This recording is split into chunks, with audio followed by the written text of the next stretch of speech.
pessoal, tudo bem? Bem, gente, espero que vocês tenham conseguido resolver aí as questões. Apesar da pouca participação, a gente percebeu que ainda há muita dificuldade. Espero que, quando eu digo espero que tenha conseguido, em relação à maioria de que não participou até agora, não tiraram dúvida, mas teve algumas dúvidas que a gente acabou de certa forma percebendo uma situação assim um pouco complicada em relação aos conhecimentos matemáticos. Sabemos, temos consciência de como foi o ano de 2020, em função da pandemia, em função das dificuldades que tivemos, porém a gente deveria focar um pouquinho nessas dificuldades, para que possamos recuperar um pouco, pelo menos, daquilo que nós perdemos, tá certo? Bem, para esclarecer essas dúvidas, eu estou fazendo esse vídeo para auxiliar, porque ainda vocês terão até segunda-feira para entregar, né? E eu prometi para alguns alunos, inclusive a minha aluninha Jaine, muito participativa, né? Carlos André também participou bastante, e teve outras participações assim meio tímidas, né? A participação de Jaine, por exemplo, gostei muito, foi uma participação muito interessante, excelente, não é? Quer dizer, essa avaliação da participação eu vou contar como ponto, porque é interessante que eu conheça quem são meus alunos e o que eles têm como bagagem para que eu possa fazer o meu trabalho conforme eu mencionei no vídeo anterior, porque eu quero descobrir o que vocês têm de bagagem, para que a gente possa, a partir daí, a gente desenvolver o nosso trabalho, não é? Assim, depois que eu recolher essas atividades, vou cobrar da escola a proposta dos conteúdos, dos objetos de conhecimentos a serem trabalhados, e em cima desse material que eu vou recolher de vocês, eu vou fazer as aulas seguintes, porque o foco principal é o conhecimento de cada um de vocês, preparando-os para a série seguinte, e o pessoal do nono preparando-os para o ensino médio, que é o segundo grau, tá certo, gente? Então eu vou começar tirando dúvidas, falando lá do meu exemplo, que está lá antes das atividades, está lá no projeto, um pouquinho antes, ok? Vamos então falar sobre o exemplo? Bem, no exemplo eu coloquei assim, olha só, vou ler bem lento para que possam entender. Eu vou ler o seguinte, olha, Paulo e Maria moram com seus pais e mais uma irmã em uma casa, ou seja, nós temos aqui, ó, olha só, Paulo, nós temos Maria, temos o pai, a mãe e a irmã, ou seja, nós temos aqui quantas pessoas? Nós temos, eu vou marcar, olha só, quantas pessoas nós temos? Temos nessa família 5 pessoas, ok, gente? Então nós temos nessa família 5 pessoas. Aí me diz lá na questão que eles moram numa casa com 2 quartos, olha só, eu fiz aqui também, ó, quarto, então tá lá, eles moram numa casa com 2 quartos, certo? 2 salas, ó, sala e sala, e uma cozinha e um banheiro. Aqui, cozinha, banheiro, eu fiz aqui simulando mais ou menos, que é só um exemplo, tá certo? Então tá lá, Paulo, Maria, pai, mãe e irmã, totalizando 5 pessoas, moram em uma casa que tem 2 quartos, 2 salas, uma cozinha e um banheiro, totalizando uma área útil de 63 metros quadrados. Por que 63 metros quadrados, gente?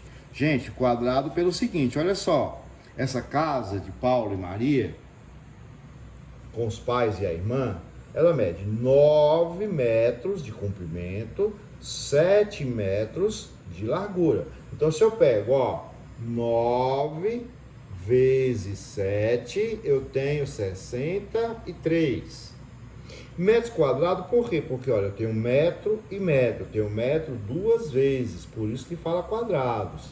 Tá certo, gente? Então tá aí, certinho? Bem, continuando então o nosso exemplo, ó, eles têm, essa família tem como despesas permanentes. O que são despesas permanentes, gente? Despesa permanente são aquelas despesas que não tem como evitar, que você tem aquele compromisso todo mês, ele é permanente, você não vai ter como tirar, a não sei que seja uma emergência, mas são despesas permanentes, tá certo? Então ele tem essa despesa permanente de, olha só, a conta de energia, que é a luz, R$ 150 por mês, a conta de água, R$ 40 por mês. Ele paga uma internet de R$ 50 por mês, essa barra significa por. Tá certo? Eu vou explicar também. No nosso desenvolver de conhecimento, nós vamos procurar conhecer toda a simbologia matemática, porque senão a gente não vai conseguir entender matemática. Porque às vezes matemática parece uma coisa muito supérflua, mas não é. A gente pratica, a gente usa, a gente faz tudo com matemática, tá certo? Então, por mês significa dividido para o mês inteiro. Bem, na conta de gás, ele gasta, segundo o nosso exemplo que está aqui, tá certo? Essa família gasta 2/3 de um botijão. Ou seja, um botijão de gás dividido em 3 partes, em um mês ele usa 2. Tá certo? Ó, eles usam 2/3 do botijão de gás que custa R$ 80. Se a gente fazer esse cálculo aqui, a gente vai fazer aqui, ó, 80 dividido por 3. Tá certo? 80 dividido por 3 vai dar 2. Aí eu vou dizer vírgula, tá, gente? 2,6666 tá, é uma dízima, tá certo? Uma dízima de um período, que nós vamos estudar também, entendendo essas divisões. É isso que eu quero que vocês me mostrem até que ponto você sabe. Ou seja, esse número, para eu incluir na despesa, eu não vou usar esse número aqui fracionado. Eu vou usar aproximadamente, gente, 27, porque eu vou aproximar para maior. Então, no nosso desenvolvimento de matemática, a gente vai descobrir também a questão de como arredondar em casos e casos, porque tem casos que se arredonda acima e casos que se arredonda para baixo, tá certo? Então, nós vamos entender isso. Então, juntando toda essa despesa, eles gastam aqui, ó, R$ 27,00, que seria 1/3, só que eles gastam o quê? 2/3. Então, eu vou pegar essa parte vezes 2, certo? Que eles gastam de gás R$ 54,00 por mês, certinho? Totalizando então, que eu coloquei aqui, não coloquei o outro terço, que seria mais 27, eles gastam por mês, vai gastar um total de R$ 894,00 por mês. Essa é a despesa dessa família que mora nessa casa com essa quantidade de pessoas, tá certo, gente? Prontinho aqui? Então nós fizemos aqui uma apanhada do exemplo. A gente também falou no exemplo sobre outros espaços que não são espaços físicos, propriamente dito, mas são espaços, não é? Que são aqueles espaços chamados espaços eletrônicos ou definições eletrônicas, não é? Que são, ó, quilo, que nem só em eletrônica, que a gente usa também em outro sentido, só que eu falei na parte eletrônica voltado para o exemplo dessa família. Quilo a gente usa, por exemplo, quilo de metro, quilômetro. O que é o quilo? Quilo significa 1000, mega, milhão, giga, tera, etc. São números que a gente vai ver que simboliza uma quantidade que pode ser física ou pode ser eletrônica. Aí vem outra situação, que são os deci, os mili, o micro, o nano, pico, etc. São os submúltiplos. Nós vamos estudar também a questão de múltiplos e submúltiplos, certo? Esse aqui a gente vai passar rápido porque o meu foco principal é esse exemplo, tá certo, gente? Bem, por esse exemplo aqui a gente já pôde ter uma noção do que fazer no nosso exercício. Eu vou agora então para a resolução da primeira questão, ok? Bem, pessoal, a primeira questão das nossas atividades diz o seguinte: observe o meio que você vive e relate tudo com representação numérica de cada situação ou condição. Por exemplo, qual a área da sua casa, do seu quarto ou de cada ambiente que você vive. Ou seja, você vai relatar de forma numérica, pode fazer um desenho, pode fazer um roteirozinho, tá certo? Vai da criatividade de cada um. Eu vou estar avaliando, observando tudo isso. Vale lembrar sempre que o professor Guzmão é bem detalhista nessa questão matemática, tá certo, gente? Por quê? Porque a gente valoriza todos os detalhes daquilo que você tem como conhecimento, ok? Bem, Nessa primeira questão, eu fiz de conta que eu sou aluno agora e fiz o meu demonstrativo, tá certo? Então eu coloquei aqui fiz um desenho que pode ser chamado de croquis. Nós vamos aprender todos esses desenhos, porque croquis é o quê? É um rascunho de desenho. Então eu fiz a minha casa, certo? Um rascunho da minha casa, beleza? Bem, a minha casa, gente, ela tem, olha só, na chegada eu tenho aqui a porta de entrada da minha casa. Aqui é a minha sala, aqui eu tenho um quarto, outro quarto, outro quarto. Ou seja, na minha casa eu tenho 3 quartos, que é o meu quarto, do meu filho e da minha filha. Tá certo? Na minha casa tem um banheiro, na minha casa tem uma cozinha. Então eu fiz aqui o desenho da minha casa. Beleza, gente? Aí na minha casa, o que eu fiz? Eu medi. Chamei aqui o meu filho, porque você vai chamar seu pai ou sua mãe, alguém para te ajudar. Eu chamei o meu filho, tá certo? Que é o professor Ítalo, beleza? Aí eu medi aqui na minha sala, deu 3 metros. Aqui 4 metros. Aí o outro mediu o quarto, deu 3 metros por 3 metros. Aqui deu 3 metros, esse outro quarto aqui deu 2,5 para fazer a cozinha maior. Aí eu medi a minha cozinha aqui, a largura, deu 4,5 metros e o comprimento 4 metros. E fui medir o banheiro, deu 2 metros, medi aqui 2 metros, 3 metros, 3 metros. Ou seja, a minha casa, ela tem de largura, gente, ó, 7 metros e 9 metros de comprimento. Eu coloquei aqui porque eu medi também a altura da minha casa, que são 3,5 metros. Eu não vou falar 3,5 não, tá, gente? Não vou falar 0,5, vou falar meio, vou falar décimos, centésimos, vou falar milésimos, tá certo? Que nós vamos conhecer todos esses números aí, beleza? Então o que eu fiz? Para descobrir a área da minha casa, eu fiz o seguinte, ó, 9 vezes 7. Eu tenho então quase igual a casa do desenho lá do exemplo, 63 metros quadrado. Por que quadrado? Porque eu peguei a metragem de um lado e a metragem de outro, gente, formando duas medidas.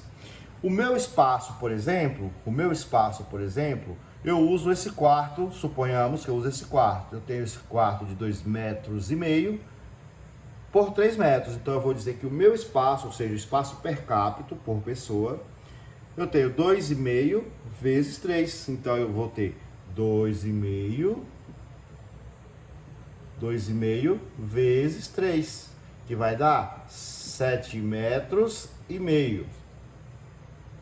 7,5 metros quadrado. Certo, gente? E assim eu fiz com todas as outras situações. Mas aí é o seguinte, qual é o espaço do meu filho, qual é o espaço da minha filha, os espaços individuais de cada um, certo? Então a gente vai fazer uma estimativa. Porque, por exemplo, a cozinha é um espaço coletivo, não é só um espaço meu. A sala é um espaço coletivo, não é só meu. Então, quais são os espaços per capita de uma casa? É o espaço do quarto, do banheiro, não é? Porque o banheiro também ele é de uso individual, não é de uso de coletivo, certo? A menos que o pessoal, quando é bebezinho, que a mamãe vai dar banho, enfim. Mas esses são os espaços per capita, e você vai definir os seus espaços. Na hora de você relatar os seus espaços, você não vai colocar cozinha, sala, você vai colocar cozinha, sala para todos. Aí você vai dizer que a sua família ocupa esse espaço inteiro. Mas você ocupa mais, tudo bem que você vai na cozinha, você sai, mas o seu espaço mesmo, privado, per capita, é o seu quarto. Beleza? Certinho, gente? Esse foi o exemplo. Então eu fiz aqui o meu exemplo da minha casa. Vamos para fazer a número 2? Bem, pessoal, na questão 2, eu vou ler a questão. Converse com seu pai, com sua mãe ou com o seu responsável e faça uma estimativa do seu consumo em relação às suas necessidades básicas. Por exemplo, quantos banhos por dia, seu consumo alimentar, enfim, coisas básicas. Coisas, não precisa você ir muito no detalhe não, porque aí não precisa colocar a sua privacidade nas questões, tá certo? Eu peguei para ensinar para vocês como fazer, dar um exemplo de como fazer. Eu peguei o exemplo que nós temos lá na própria atividade, lá de João, Maria, seu pai, sua mãe, mais uma irmã, 5 pessoas, tá certo? Então eles têm um consumo total, gente, de R$ 894. Eu vou pegar esse consumo, você vai perguntar, pai, quanto a gente gasta por mês? Mãe, a gente gasta quanto por mês? Ah, a mãe fala assim, 800. Já ainda até percebeu que eu comecei a dar o exemplo lá na primeira explicação, já ainda percebeu que eu não fechei os 800, porque eu só comecei a falar assim por alto, esporadicamente, certo? Agora eu vou falar tudo detalhado, viu, Jaine? Presta atenção, Jaine, olha, nessa família aqui, 894 dividido por 5, cada pessoa da família gasta R$ 178,80.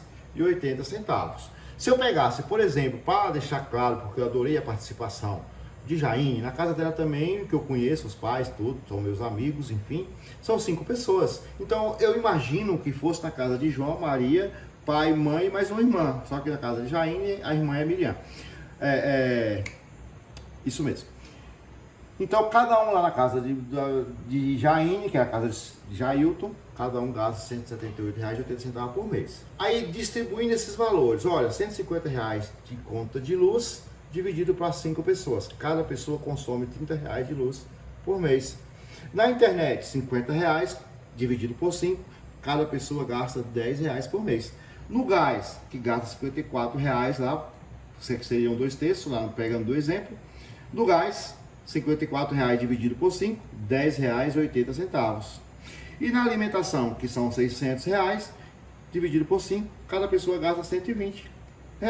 Essas são suas despesas básicas, tá certo? Que aqui, por exemplo, eu não vou dizer 120,0, 10,80, não, eu vou dizer R$ 10,80, como se pode ler. Então isso aqui é a segunda questão. Se você tiver mais consumos, que seu pai te informar, você vai colocando, porque quanto mais você colocar, como eu disse no outro vídeo, quanto mais, melhor. Porque eu quero que esteja rico de detalhes, para que eu possa trabalhar matemática com vocês de uma maneira mais satisfatória, ok, gente?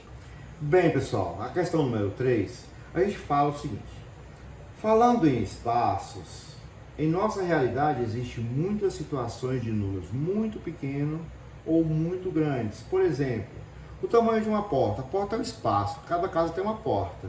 Normalmente o padrão da porta ela tem uma altura e uma largura.